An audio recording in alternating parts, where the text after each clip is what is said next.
What's going on? I'm your host, Aaron Lloyd, and this is episode 47.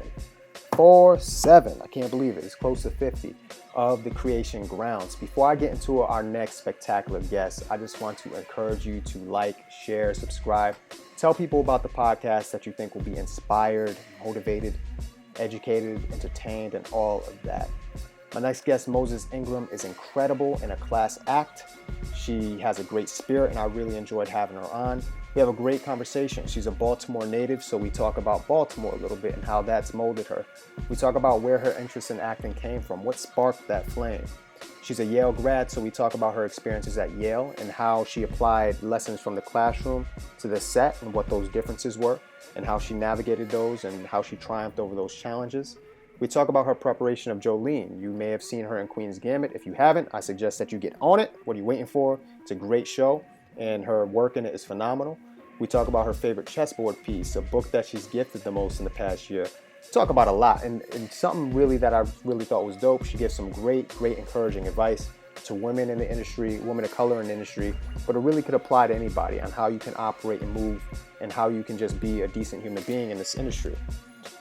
She's in an upcoming Shakespeare project slated for 2021, so look out for that. The Macbeth project, check that out. She's in there with some amazing people, and she's a fierce talent herself, so go out and see that. We talk about some of the things that she's learned from her co-stars and much more. Enjoy this class act, fierce talent, Moses Ingram, and here we go.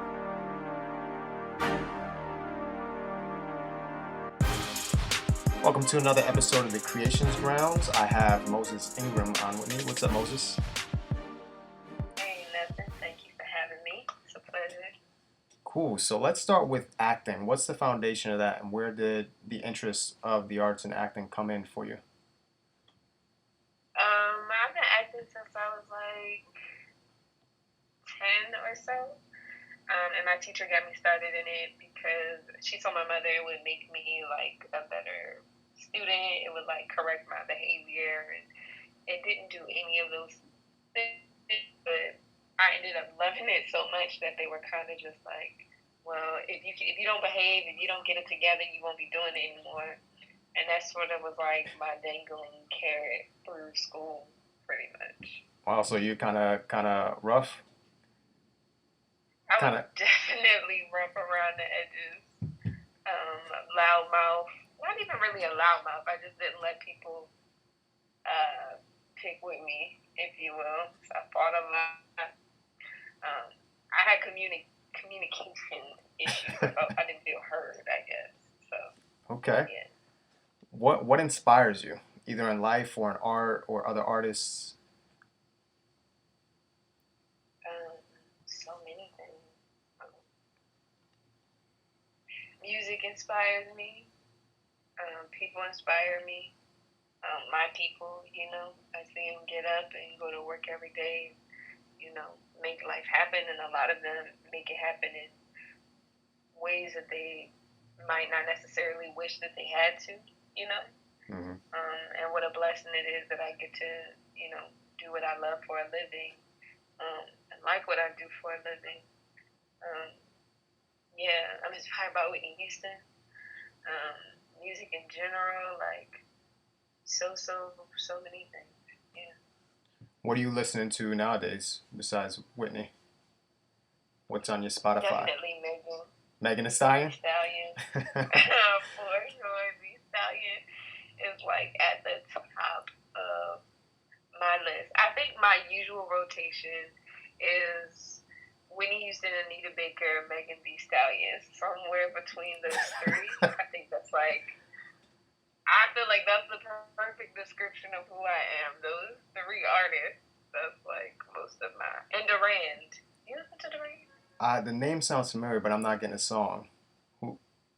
Yeah, Durand Bernard. He just dropped his first EP or album, not EP, his first official album, I think it is. And it's so beautiful. So a lot of him, a lot of Ari Lennox. She's dope. Yeah. So Sophis the Wretch is me. I like it. I love it. That's that Be More. We'll get into Be More a little bit.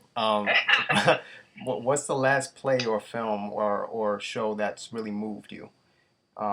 Where you felt like You know, sometimes in the theater after you just gotta sit and think, or something like wow, that Mm. was. What's the last thing that did that for you?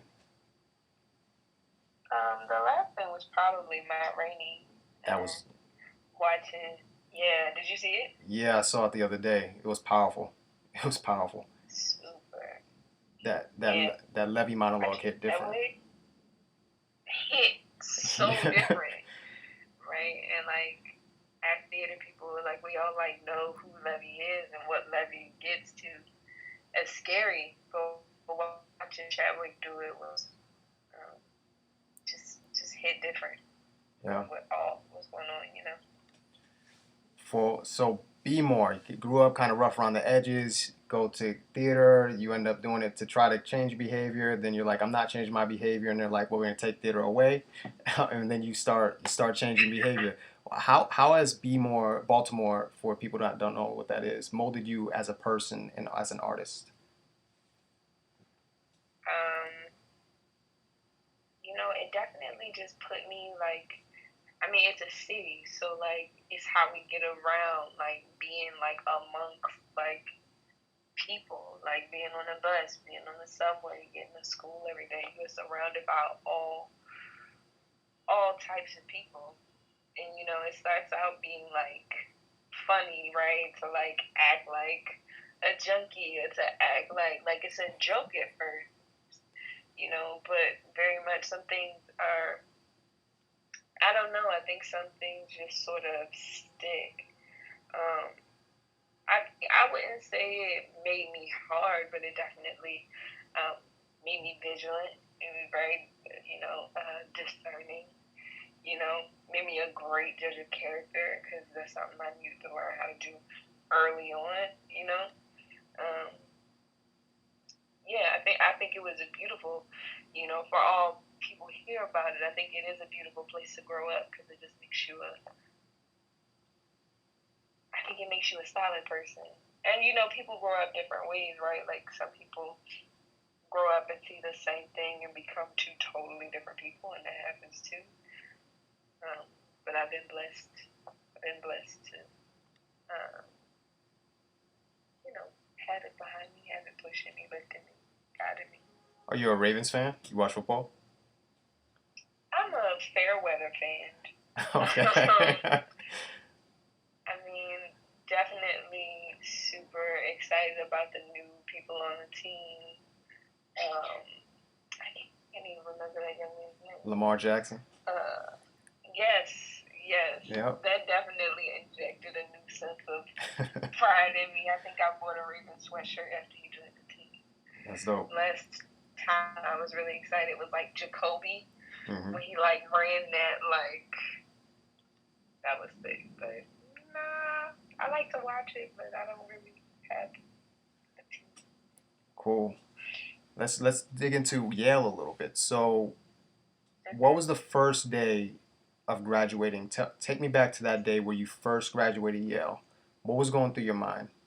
You graduate, you got your cap, you're out into the world. What was going through your head? I felt really blessed to make it that far. I really did. I'm a first generation student. I didn't see anybody go to school. It wasn't like, you know, it was kind of just different. But I guess I was really amazed. There were so many times where I felt like I just didn't know what I was doing or what I was going to be able to do. Um, but just trying a lot. So I was really, really, really proud of that moment. It's one of my proudest. That's dope. And what? Yeah. So you graduate Yale shortly after you're auditioning, and you're blessed with Mm-hmm. some bookings. What's the what will you always keep with you, or what's the transition like from the Yale classroom and the Yale theater to being on set shortly after? What were some of the challenges between the classroom and then actually doing what you're blessed to do? Um, I think the biggest one was like learning about the camera and like where it is in space and trying to know it at all times. I think that's really difficult to do. Especially if you don't have no experience in it. I think that was the hardest thing. But I knew patient people who were trying to teach me different ways of like getting it.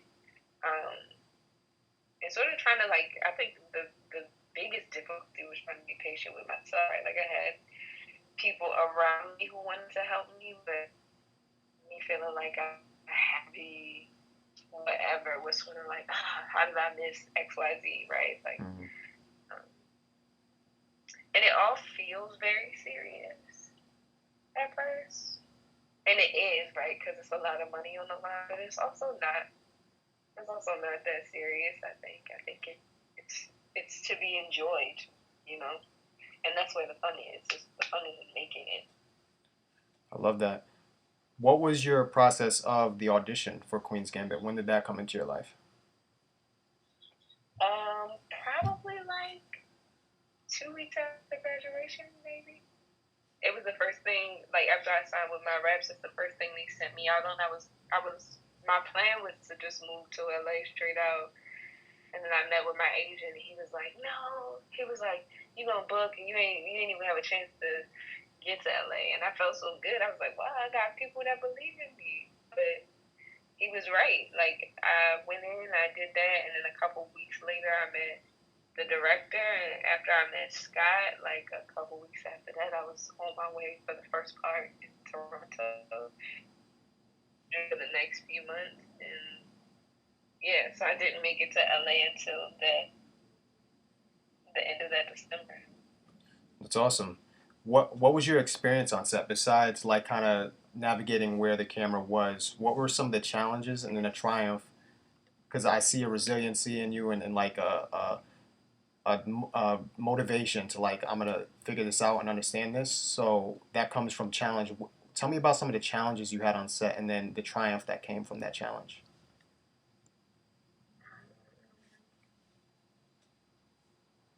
I think the biggest one might be loneliness. I guess that's something I never thought about or considered in this business. Is how often you have to be away in other places when people start out very much as strangers. Like you can pretend things, you can make the things look whatever, but you're there alone, and that part was difficult. I got a little homesick, but I also felt really blessed to be here, and I met really great people as I sort of got comfortable and came out of my shell some. And at one point in filming too, I started to like get sick. I don't know if I had COVID or not. I don't know if I had COVID or not.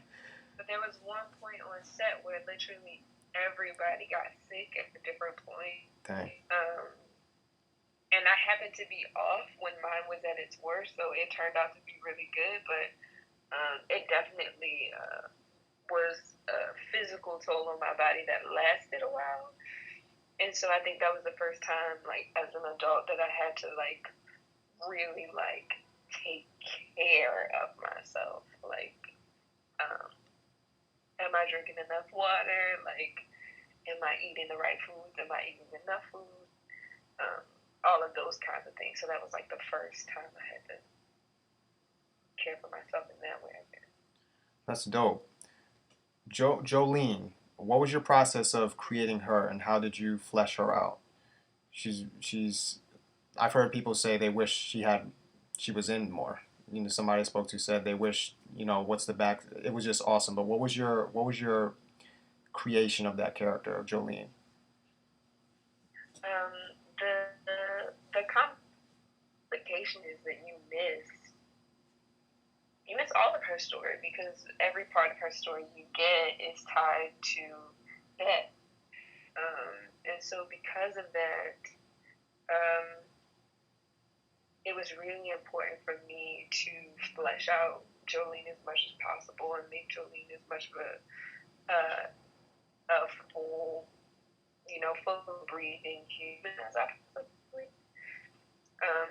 Because felt like it would have done a disservice to the whole thing if I didn't make Jolene as full of a person as I could have, and I feel good with how people have latched on to the character, because yeah, I feel good about the way people have latched on to Jolene and have wanted more from Jolene. It makes me feel like I did my best, um, which is all you can do. If that's what you can. So, yeah. What's your favorite chessboard piece? I don't play chess, but the one I hear about that I like the most is probably the pawn, because you think it's like a little throwaway piece, but it can come in handy to make big moves. At least from what I understand. I could totally be wrong about that, but from what I understand, I think that would be my favorite one. That's cool.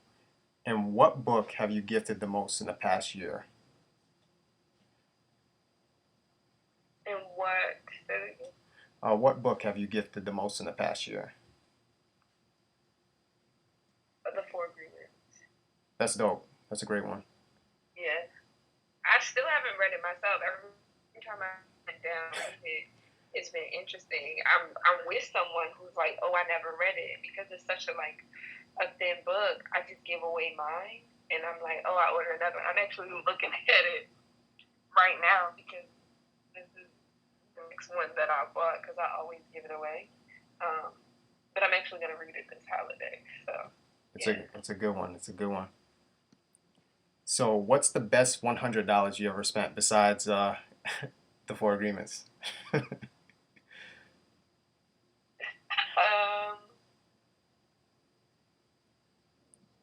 $100. Mm.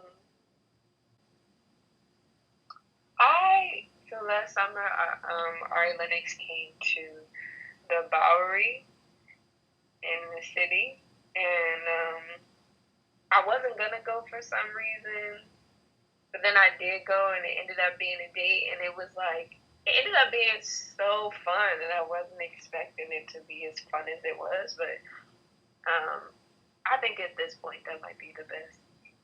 That's $100. That's dope. She signed with J. Cole, right? All right. Yeah, Dreamville. Yeah. So, what advice would you give women of color navigating the industry based on what you've learned already? For somebody who really latched onto Jolene, or maybe a little girl out there who's in high school, or just older people that are inspired by you, what would you say to them?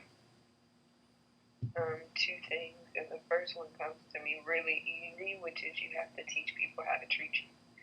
The more you let people do things, because you don't want to be a bother, because you don't want to be a problem, you're grateful, and you don't want to seem ungrateful. People will let you keep doing that as long as you keep doing that, and you'll miss out on things that you really need, or things that will really make you better. And honestly, a lot of the times when you think you're being too much, or you think you're being ungrateful, I can guarantee you people are asking for 20 times more whatever the thing it is you're asking for. So it's necessary. And clothes get fed, so if you need something and you don't say something, if you don't say something to your team, and that's what they're there for, right? And it took me a long time to get around to that, asking for what I needed, because I didn't want to see whatever. Mm-hmm. But everybody else is getting what they need. So you can go without and go without, and that's one way to do it. Or you can also get what you need and be. That doesn't mean obviously be horrible, not at all. That just means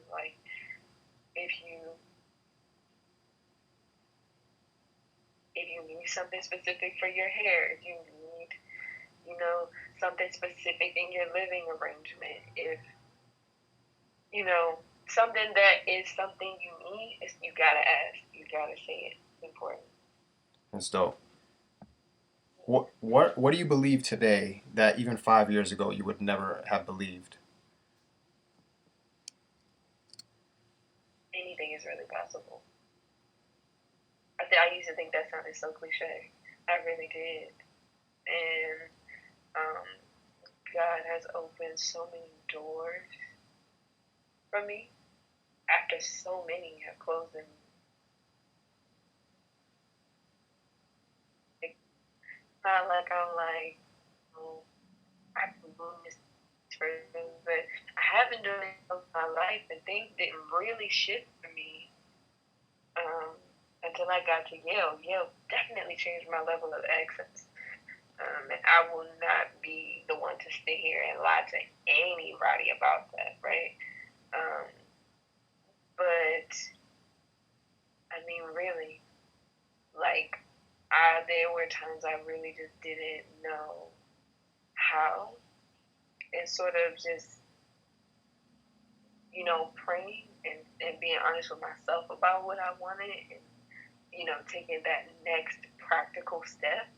Like, many times in my life, I wanted to jump to 10 when you really just got to take the first half step on that journey to the 10 steps that need to be taken. You take some steps back in that 10, but timing is everything. Anything is really possible. I know it sounds stupid and crazy or whatever, but I really believe that. That's awesome. And tell me about your upcoming Shakespeare project that's slated for, is it 2021 or 2022? 2021. It's slated for 2021. I think they want a theatrical release. I think they're really trying to hold for a theatrical release. But who knows what's going to happen with everything that's going on.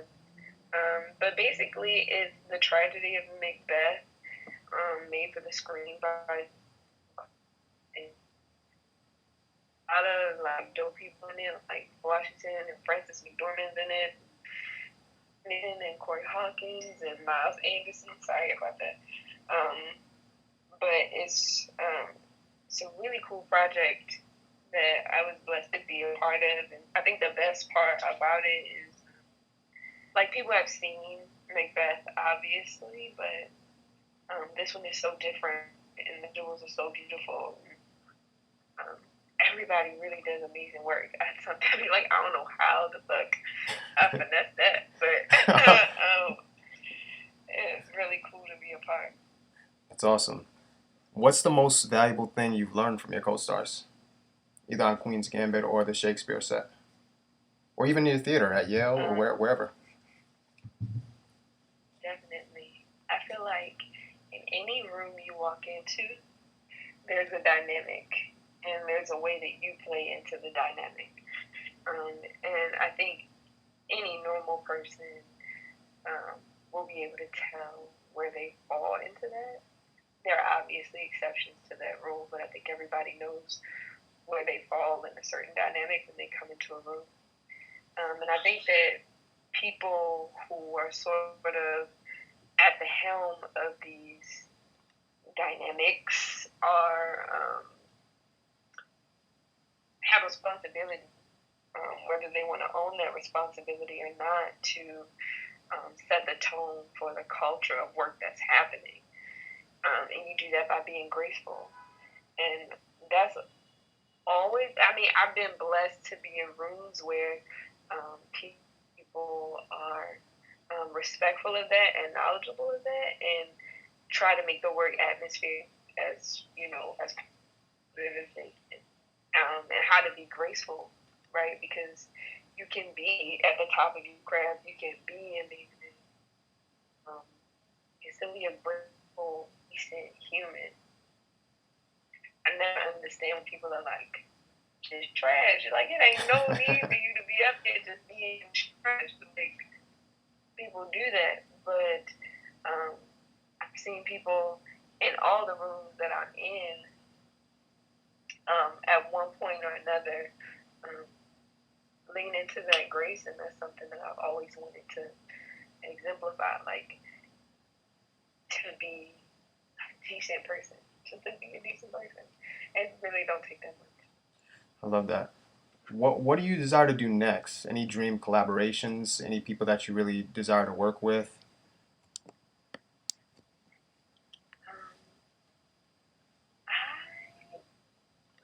love me some Arjun Ellis. I think Arjun Ellis is fabulous. I missed the name. I'd love to work with her. Who? Arjun Ellis. Oh, dope. Yeah, I mean, I love her work. I love to watch her. I would love to just be invited to a rehearsal where she worked at, and I'd be like, all right, cool. I'd be quiet, like, don't nobody got to worry about me, you know. I think Nicole Bahari is amazing. I mean, my list of people that I'm inspired by really just kind of goes on. There's so much talent out there, and people are doing really amazing work. And yeah, I just want to work with as many people as I can, honestly. I ask all my guests this. When you think of the word creative, who comes to mind for you and why? Creative.